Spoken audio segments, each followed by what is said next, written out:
නුවර සිට බදුල්ල බලා යන පැරණි මාර්ගයේ ඝන වනාන්තරයක් මැද පාළුවට ගිය විශාල හෝටලයක් තිබුණා. එය සඳරැස් විශ්‍රාම ශාලාව ලෙස හැඳින්වුණා.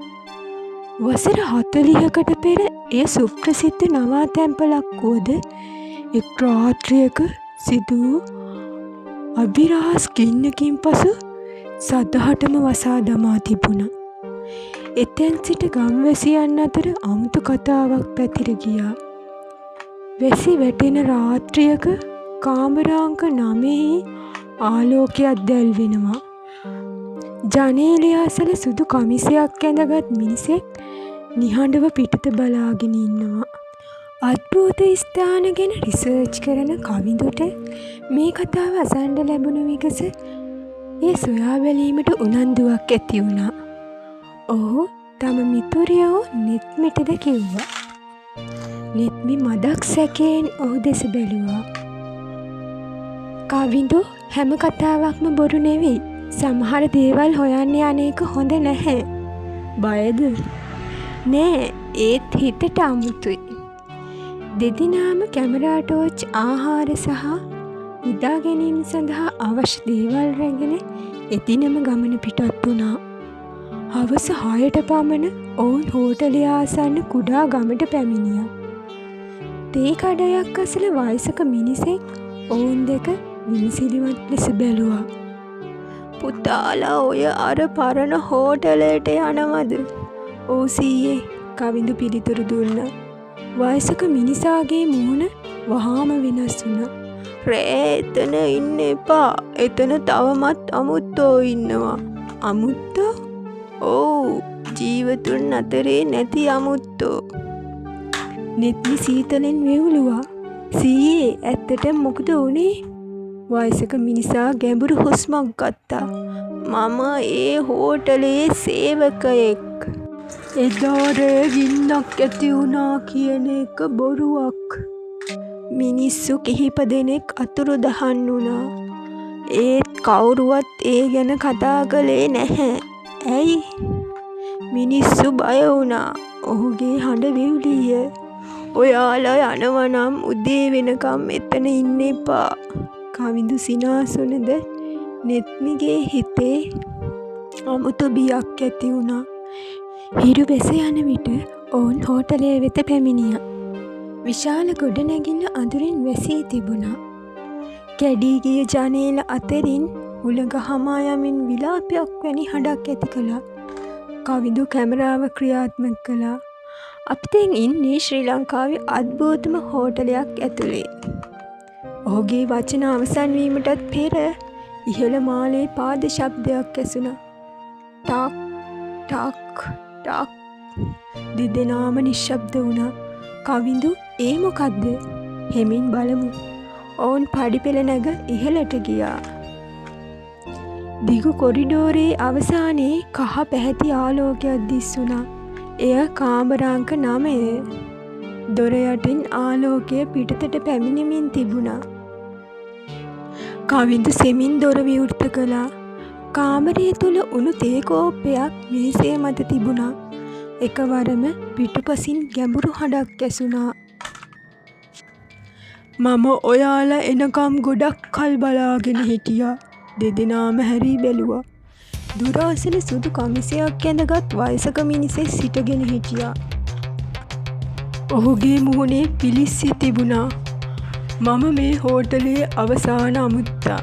නෙත්මි බියෙන් කෑ ගැසුවා. එහෙත් මිනිසා නිහඬව ඔවුන් දෙස බලා සිටියා. බය වෙන්න එපා, ඔහු කීවේය. මට ඕනේ උදව්වක්. එවිට හෝටලයේ සියලුම දොරවල් එකවර වැසී ගියා. ඩන්! කාමරය තුල සීතල සුළඟක් හමා ගියා. වයසක මිනිසා සෙමින් අත ඔසවා බිත්තියේ තිබූ පැරණි චිත්‍රයක් පෙන්නුවා. රහස තියෙන්නේ ඒක පිටුපස. කවිඳු සහ නෙත්මි එකිනෙකා දෙස බලා සෙමින් චිත්‍රය දෙසට ඇවිද ගියා. කවිඳු සහ නෙත්මි බිත්තියේ තිබූ පැරණි චිත්‍රය සෙමින් ඉවත් කළා. එහි පිටුපස කුඩා යකඩ දොරක් තිබුණා. මේක මෙච්චර කාලයක් කවුරුවත් දැකලා නැද්ද? නෙත්මි පුදුමයෙන් ඇසුවා. මේක ඇරලා බලන්න සුදු කමිසේ ඇඳගත් මිනිසා කිව්වා. කවිඳු දොරේ හසුරුව අල්ලා තල්ලු කළා. එය හඬක් සමග විවෘත වුණා. දොර පිටිපස තිබුණේ පහළට යන පඩිපෙළක්. සීතල සුළඟක් පහළින් හම ආවා. මට ඒ තැනට යන්න බැහැ වයසක මිනිසා කීවා. ඒත් රහස තියෙන්නේ එතන. කවිඳු සහ නෙත්මි ටෝච් දැල්වා පහළට බැස්සා. පඩිපෙළ අවසන් වූයේ විශාල රහසිගත කාමරයකින්. එහි ලී පෙට්ටි, ගමන් මලු, කැඩුණු ගෘහ භාණ්ඩ සහ දූවිල්ලෙන් වැසුණු මේස කිහිපයක් තිබුණා. කාමරයේ කෙරවලක තිබූ යකඩ පෙට්ටියක් විවෘත කළ විට පැරණි ලේඛන, ඡායාරූප සහ දිනපොත් හමු වුණා. නෙත්මි දිනපොත විවෘත කළා. එහි මෙසේ ලියා තිබුණා. 1978 ජූලි 14. මම හෝටලේ කළමනාකරු. මෙහි සිදුවන දේවල් මට බයයි. අයිතිකරු සහ ඔහුගේ මිතුරන් නීති විරෝධී මැණික්චාවාරමක් කරනවා. කවුරු හරි ඒක දැනගත්තොත් ඔවුන් මරනවා. දෙදෙනාම එකිනෙකා දෙස බැලුවා. තවත් පිටුවක් පෙරළුව විට එහි තිබුණා. සෝමදාස කියන අමුත්තා හැමදේම දැනගෙන ඉවරයි. ඔහු හෙට පොලිසියට යන්න හදනවා. එකවරම පිටුපසින් පාද ශබ්දයක් ඇසුණා. ටක් ටක් ටක්. දෙදෙනාම හැරී බැලුවා. අඳුරේ සුදු පැහැති සෙවණැල්ලක් සිටගෙන සිටියා. එය කුඩා දරුවෙක්. අපිව බේරගන්න, ඔහු මුදු හඬින් කීවා. ඊළඟ මොහොතේ තවත් සෙවණැලි කීපයක් කාමරය තුල පෙනුණා. ඒ සියල්ල එදා මියගිය අමුත්තන්ගේ ආත්මයන්. නෙත්මිගේ ඇස් කඳුලින් පිරුණා. මෙයාලා මෙච්චර කාලයක් මෙතන හිර වෙලාද? එකවරම මුළු කාමරේම කම්පා වුණා.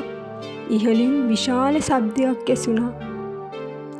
දත් හෝටලේ කඩා වැටෙනවා. කවිඳ කෑ ගැසුවා. එවිට සුදු කමිසය ඇඳගත් මිනිසා නැවත ඔවුන් ඉදිරියේ පෙනී සිටියා. තව රහසක් තියෙනවා උඹගේ අවසානයේ. කාමරයේ පිටුපස තවත් දොරක් සෙමින් විවෘත වුණා. එහි අඳුර උමගක් තිබුණා. කවිඳු ටෝච් ආලෝකය එල්ල කළා. උමගේ අවසානයේ යමක් දිස්සුණා. එය මිනිස් ඇටසැකිල්ලක්. එහි අතේ රන් මුද්දක් සහ කුඩා ලිපියක් තිබුණා. ලිපියේ මෙසේ ලියලා තිබුණා. මගේ නම සෝමදාස පෙරේරා. කවුරු හරි මේ ලිපිය හොයාගත්තොත් කරුණාකර ඇත්ත ලෝකයට කියන්න. නෙත්මි බියෙන් පසුපසට ගියා. ඔවුන් වටා සිටි සියලුම ආත්මයන් නිහඬව ඔවුන් දෙස බලා සිටියා. ඒ මොහොතේ හෝටලයේ සියලුම ආලෝක එකවර දැල්වී නැවත නිවී ගියා. එවිට උමගේ අඳුරෙන් තවත් කෙනෙකුගේ පාද ශබ්දයක් ඇසුණා. ටක් ටක් ටක්. ඒ කවුදේ තවමත් ඔවුන් දැන සිටියේ නැහැ. අඳුර උමග තුලින් ඇසුණ පාද ශබ්දය ටිකෙන් ටික ලං වුණා. ටක් ටක් ටක්. කවිඳු සහ නෙත්මි ටෝච් ආලෝකයේ එම දිශාවට මෙල්ල කළා. අඳුරෙන් මිනිසෙකුගේ රුවක් මතුවුණා. ඔහු හිසකෙස් සුදු පාට ඇති වයසක මිනිසෙක්. ඔයාලා මෙතනින් යන්න, ඔහු හදිස්සියේ කීවා. ඔයා කවුද? කවිඳු ඇසුවා. මම මේ හෝටලයේ හිටපු කළමනාකරු ජයසේන. ඔහුගේ මුහුණ කඳුලින් පිරී තිබුණා.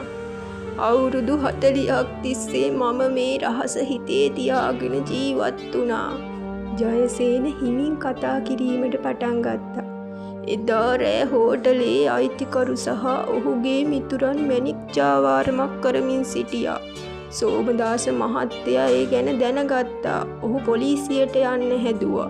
ඊට පස්සේ ඔවුන් ඔහුවත් තවත් අමුත්තන් කිහිප දෙනෙකුත් මරලා මේ උමගේ සංගවා දැම්මා. නෙත්මි බියෙන් කම්පණයට පත් වුණා. ඔයා ඒක නැවැත්තුවේ නැද්ද? ජයසේනගේ ඇස් වලින් කඳුළු ගලාගෙන ආවා. මම බය වුණා. මටත් මරණ චාර්ජන ආවා. එකවරම ඔවුන් වටා සිටි ආත්මයන් සෙමින් ඉදිරියට පැමිණියා. කුඩා දරුවා ජයසේන දෙස බලා මෙසේ කීවා. අපිට ගෙදර යන්න ඕන. ජයසේන හඬමින් දන ගසා වැටුණා. මට සමා වෙන්න. එකවරම මුළු උමගම කම්පා වුණා. ඉහලින් ගල් කැබලි වැටෙන්නට පටන් ගත්තා. අපි දැම්ම මෙතනින් යන්න ඕන. කවිඳු කෑ ගැසුවා. ඒ මොහොතේ සෝමදාසගේ ආත්මය ඔවුන් ඉදිරියේ පෙනී සිටියා. ඔහුගේ මුහුණ දැන් සාමාන්‍ය ලෙස දිස්සුණා. සත්‍ය හෙළි වුණා. දැන් අපිට නිදහස ලැබෙයි. එවිට හෝටලය පුරා අමුතු ආලෝකයක් පැතිර ගියා. සියලු ආත්මයන් සෙමින් සිනාසුණා. නමුත් ඒ මොහොතේ හෝටලයේ ඉහළින් විශාල පිපිරීමක් වැනි ශබ්දයක් ඇසුණා. දඩාම්! උමගේ දොර කඩා වැටුණා. ඔවුන් සියලු දෙනාම පිටතට දිව ගියා. කවිඳු නෙත්නි සහ ජයසේන හෝටලයෙන් පිටතට පැමිණ විගස හෝටලයේ විශාල ගොඩනැගිලි කොටසක් කඩා වැටුණා.